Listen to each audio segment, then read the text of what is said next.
कैसे हो आप लोग और कैसी चल रही है आपकी तैयारी। आईआईटी एग्जाम बिल्कुल पास में है। कई सारे बच्चे बहुत एंशियस हो रहे हैं, बहुत ज़्यादा स्ट्रेस ले रहे हैं चीज़ों को लेकर, लेकिन आप लोग को बिल्कुल भी स्ट्रेस लेने की ज़रूरत नहीं है। और मैं कई सारे फैक्ट्स आपके सामने लेके आया हूं आज, जिससे आप ये बेटर प्रायोरिटाइज कर पाओगे कि किन चैप्टर्स को आपको पहले रिवाइज करना चाहिए और किन का वेटेज ज़्यादा है एग्जाम के अंदर। तो ये सारी बातें आइए जल्दी से हम जानते हैं। मैं बहुत ज़्यादा समय नहीं लूंगा, आई नो आपके हर एक मिनट बहुत कीमती है इस समय पे। तो चलिए फटाफट देखते हैं और समझते हैं कि हम कैसे प्रायोरिटाइज कर सकते हैं टॉपिक्स को। तो सबसे पहले बच्चों बच्चों आपका जो स्ट्रेस होता है वो इस बात को लेके होता है कि हम पेपर कितना अटेम्प्ट करेंगे, कैसे अटेम्प्ट करेंगे, कितना हमें स्कोर करना चाहिए। तो देखिए कई सारे बच्चे हमेशा ना ये मान के चलते हैं कि वो जाके पूरा पूरा पेपर अटेम्प्ट करने वाले हैं। ठीक है, तो भाई जो ऑलरेडी अपने मॉक टेस्ट में या जो आपने सैंपल पेपर करे हैं, अगर आप पूरा अटेम्प्ट कर लेते हैं टाइम लिमिट के अंदर तो ये बहुत ही अच्छी बात है। बट वो बच्चे जो पूरा पेपर कंप्लीट नहीं कर पा रहे हैं बट स्ट्रेस आउट हो रहे हैं कि नहीं हम कैसे अच्छा स्कोर लेके आएंगे, उनके लिए थोड़ा सा यहाँ पे मैं स्टैटिस्टिक्स लेके आया हूँ। जेई मेंस 2022 का एनालिसिस है अपने पास। और देखिए बच्चों, अगर आप एक डिसेंट अटेम्प्ट की बात करें, कि जहां पे हम एक एवरेज स्टूडेंट के लिए बात कर रहे हैं जो अच्छी रैंक लाना चाहता है और अभी काफी स्ट्रेस आउट हो रहा है, एंशियस हो रहा है अपने अटेम्प्ट को लेकर, तो बच्चों मैं नीचे से स्टार्ट करता हूं। देखिएगा, अगर आप 150 के आसपास नंबर लेके आते हैं, दैट मींस पर सब्जेक्ट आपको टारगेट करना है 50 से 60 मार्क्स, राइट। और 50 से 60 मार्क्स टारगेट करने का मतलब होता है ऑलमोस्ट 15 क्वेश्चन करेक्ट करना। ठीक है, तो आप लोग को एक घंटे में बच्चों 25 क्वेश्चन के पीछे नहीं भागना है, बस 15 क्वेश्चन के पीछे ही भागना है। तो जैसे ही आपको पेपर मिलता है, आप कोशिश करें कि आप जल्दी से जल्दी वो 15 क्वेश्चन अटेम्प्ट कर लें जो आपको आसान लगते हो, जो आपको बन रहे हो और आपके लिए, आपको जिनको देख के कॉन्फिडेंस आता हो, आपके लिए आसान हो वो क्वेश्चन। वैसे क्वेश्चंस को हमें पहले अटेम्प्ट कर लेना है, ताकि अगर हमें दूसरे सब्जेक्ट पे मूव ऑन करना हो तो हम इजीली कर पाए, हम एक अपना सेफ स्कोर टारगेट कर पाए। कई बच्चे क्या करते हैं, एक सब्जेक्ट में स्टार्ट करते हैं बट जस्ट वो अपना पेपर ना कंप्लीट करने के कारण आगे बढ़ते बढ़ते वो एक घंटे के बजाय कई बार 1.5 घंटा भी लगा देते हैं। जनरली मैथ्स में ऐसा करते हैं बच्चे। ठीक है, तो एक अच्छी टाइम मैनेजमेंट वाली स्ट्रेटेजी भी आपके पास होनी चाहिए। तो बच्चों, अगर हम पर सब्जेक्ट 50 से 60 मार्क्स अगर टारगेट कर रहे हैं, अगर आप इस रेंज को टारगेट कर रहे हैं बच्चों, तो आप पर सब्जेक्ट इतना लेके आते हैं तो 3 सब्जेक्ट मिला के अप्रोक्सीमेटली 150 टू 180 की रेंज आपकी बनती है। और इसमें आप क्लियरली देख सकते हैं कि आप 98.5 परसेंटाइल तक हिट कर सकते हैं। काफी एक सेफ स्कोर है अच्छे कॉलेजों में एडमिशंस के लिए। ठीक है, तो एटलीस्ट हम एडवांस की तैयारी तो मेंस के बाद कंटिन्यू करेंगे ही सही, लेकिन अभी हमें अपनी मेंस की सीट अच्छे से सिक्योर करनी है और बहुत अच्छी रैंक लेके आनी है, राइट। तो आइए, ये तो एक आई ओपनिंग बात हो गई कि हमें 25 क्वेश्चन पे नहीं फोकस करना है, हमें जो भी हमारा टारगेट हो, अगर आप टारगेट करना चाहते हैं थोड़ा और ज्यादा क्वेश्चन तो आप 20 क्वेश्चन भी टारगेट कर सकते हैं। अपने अपने हिसाब से बच्चों आप अपना एक टारगेट सेट कर लीजिए, बट उसके बाद फिर आपको इससे डिविएट नहीं होना है। आपको एग्जाम में सिर्फ उतने ही क्वेश्चन पे फोकस करना है जितना आपने एक टारगेट स्कोर सेट किया है अपने माइंड में। और ये आप कैसे सेट करेंगे, आप लोगों ने कई सारे मॉक टेस्ट दिए होंगे, कई सारे फुल टेस्ट दिए होंगे, तो आपको पता है कि आप कितना स्कोर या कितने क्वेश्चन आप कंफर्टेबली एक घंटे में कर पाते हैं। तो एक बार अगर आपने वहां से उसको एनालिसिस मानते हुए, उस चीज को आपने अपना पैरामीटर मानते हुए यहाँ पे क्वेश्चन नंबर सेट कर लेना है और जेई मेंस में जाके सिर्फ उतने ही क्वेश्चंस पे फोकस करना है, उतने ही क्वेश्चन के पीछे भागना है। पूरा पेपर खत्म करने के पीछे भागेंगे तो टाइम मिसमैनेजमेंट होगा और आप किसी एक सब्जेक्ट में लैग कर जाएंगे। बच्चों, इक्विलिब्रियम बनाना बहुत जरूरी है। तो आइए आगे देखते हैं। ये मैं कुछ चैप्टर वाइज वेटेज लेके आया हूं आपके लिए, जो प्रीवियस ईयर मतलब 2021 के सारे पेपर्स को मैंने एनालाइज किया है, 2022 के पेपर एनालाइज किए हैं और सबसे जो ज्यादा वेटेज वाले चैप्टर है उस ऑर्डर में मैंने इसको अरेंज किया है। तो आप देख सकते हैं मॉडर्न फिजिक्स 2.7 का एवरेज निकल के आ रहा है, मतलब किसी पेपर में 2, किसी में 3, किसी में समटाइम 4 क्वेश्चन भी पूछे जा रहे हैं मॉडर्न फिजिक्स से बच्चों। तो आपको मॉडर्न फिजिक्स को प्रायोरिटाइज करना है। छोटा टॉपिक है, फॉर्मूला बेस्ड होता है काफी कुछ, इसके पीवाईक्यूज लगा लीजिए, फॉर्मूला याद करके पीवाईक्यूज कर लेंगे तो आपको अच्छा कॉन्फिडेंस आ जाएगा। ठीक है, और उसके बाद आते हैं केटीजीएन थर्मोडायनेमिक्स। ये नेक्स्ट मोस्ट इंपॉर्टेंट टॉपिक मान सकते हो आप, इसका वेटेज भी काफी अच्छा खासा आ रहा है, लेकिन थोड़ा फ्लक्चुएट हुआ है बट अगर आपको केटीजी थर्मोडायनेमिक्स पसंद है, आपने पहले से कर रखी है, तो इसको क्विकली रिवाइज कर लीजिए। मैं किसी भी बच्चे को इन चैप्टर्स को फ्रेशली स्टार्ट करने के लिए रिकमेंड नहीं करूंगा। ये एकदम लास्ट मोमेंट की प्रिपरेशन चल रही है, तो आपको रिवीजन पॉइंट ऑफ व्यू से ये पॉइंट्स को ध्यान रखना है। आगे देखते हैं करंट इलेक्ट्रिसिटी। सिंपल टॉपिक है, पसंद भी बहुत आता है बच्चों को। इसमें आप गैल्वेनोमीटर वाले क्वेश्चंस पे ध्यान दीजिएगा, काफी बार पूछे जाते हैं। कई बार बच्चे सिली मिस्टेक कर देते हैं। Conversion of galvanometer to ammeter और वोल्ट मीटर एंड किरचॉफ के लॉज, एक बार इनको जरूर देख लीजिएगा। बात करते हैं सेमीकंडक्टर की। बहुत ही छोटा टॉपिक है, इसको रिवीजन पॉइंट ऑफ व्यू से आप जल्दी पिकअप कर सकते हैं।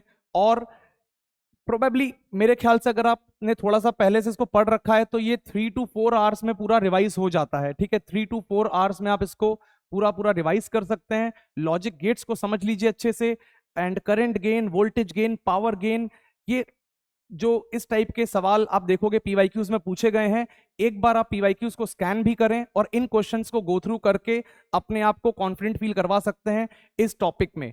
आपको ज्यादा कुछ नहीं करना है, पिछले 3-4 साल के पेपर उठाइए, बहुत सारे सेट्स बने हैं पिछले 3-4 सालों में, आपको काफी सारे सिमिलर टाइप के क्वेश्चंस इसमें दिख जाएंगे। आप उनकी प्रैक्टिस कर सकते हैं और फिर आगे बढ़ सकते हैं।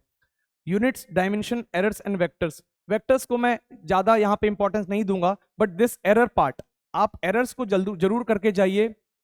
पीवाईक्यूज में जो भी एरर्स के क्वेश्चन है आप सिर्फ उतना लगा लीजिए, अगर आपसे वो क्वेश्चन लग जाते हैं तो आप अच्छा कर रहे हैं और आप इसको कंप्लीट मान सकते हैं। इसमें बहुत ज्यादा वैरायटी नहीं आती है, बट एक बार आप एरर्स को पीवाईक्यू पॉइंट ऑफ व्यू से जरूर कंप्लीट करके जाएं। उसके बाद काइनेमेटिक्स, तो इसमें मैं ज्यादा कुछ कमेंट नहीं करूंगा। काइनेमेटिक्स जिसको बनती है, जिसको नहीं बनती आप लेके अभी पढ़ने बैठोगे तो बहुत ज्यादा आउटपुट नहीं निकलेगा। Similarly magnetic effects of current, हाँ मैग्नेटिज्म में मैं आपको जरूर एक बात बोलूंगा कि आप डिप एंगल और छोटे छोटे जो थ्योरेटिकल पॉइंट्स हैं वो आप 2 से 3 घंटे में रिवाइज करके पैकअप कर सकते हैं।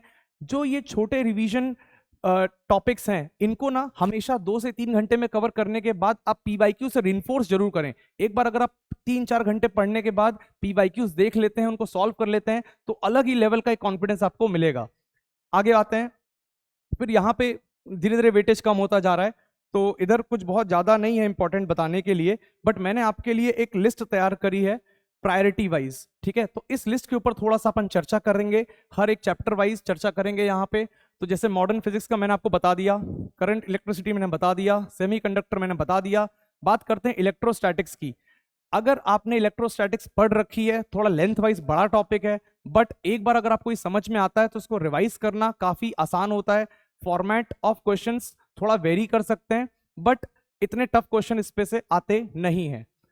केटीजी थर्मोडायनेमिक्स में हम बात कर चुके हैं। वर्क एनर्जी एंड पावर में वर्क एनर्जी थ्योरम को जरूर देख के जाइएगा, और सर्कुलर मोशन में थोड़ा सा वर्टिकल सर्कुलर मोशन अगर आप चाहें तो देख सकते हैं, खासकर हाउ टू राइट सेंट्रीपिटल का इक्वेशन अगर आपने पहले कर रखा है तो इस टाइप के क्वेश्चंस आपके नोट्स में होंगे, उनको रिवाइज करके ही जाइएगा। यूनिट्स, डायमेंशन एंड एरर पे हम बात कर चुके हैं, एरर्स पे काफी आप ध्यान दीजिएगा। और फिर बात करते हैं कम्युनिकेशन सिस्टम की।